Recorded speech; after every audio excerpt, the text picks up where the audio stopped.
रायगड जिल्ह्यातील मुरुड येथे लाचलुचपत प्रतिबंधक विभागानं मोठी कारवाई करत महिला अभियंत्याला रंगेहात पकडले. सार्वजनिक बांधकाम उपविभागातील कनिष्ठ अभियंता श्रद्धा दिलीप बोराडे यांना 2,50,000 रुपयांची लाच स्वीकारताना एसीबीच्या पथकानं जाळ्यात अडकवले. ठेकेदाराच्या तक्रारीनंतर एसीबीनं सापळा रचला होता. आरोपीनं तक्रारदाराकडून लाच स्वीकारताच पथकानं तात्काळ कारवाई करत संपूर्ण रक्कम जप्त केली. ही कारवाई पोलीस अधीक्षक शिवराज पाटील, अपर अधीक्षक भागवत सोनवणे आणि उपअधीक्षक सरिता भोसले यांच्या मार्गदर्शनाखाली पार पडली.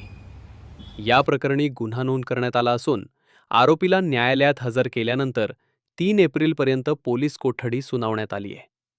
या घटनेमुळे पुन्हा एकदा भ्रष्टाचाराचा मुद्दा ऐरणीवर आला असून एसीबीनं नागरिकांना लाच मागितल्यास तात्काळ तक्रार करण्याचं आवाहन केले.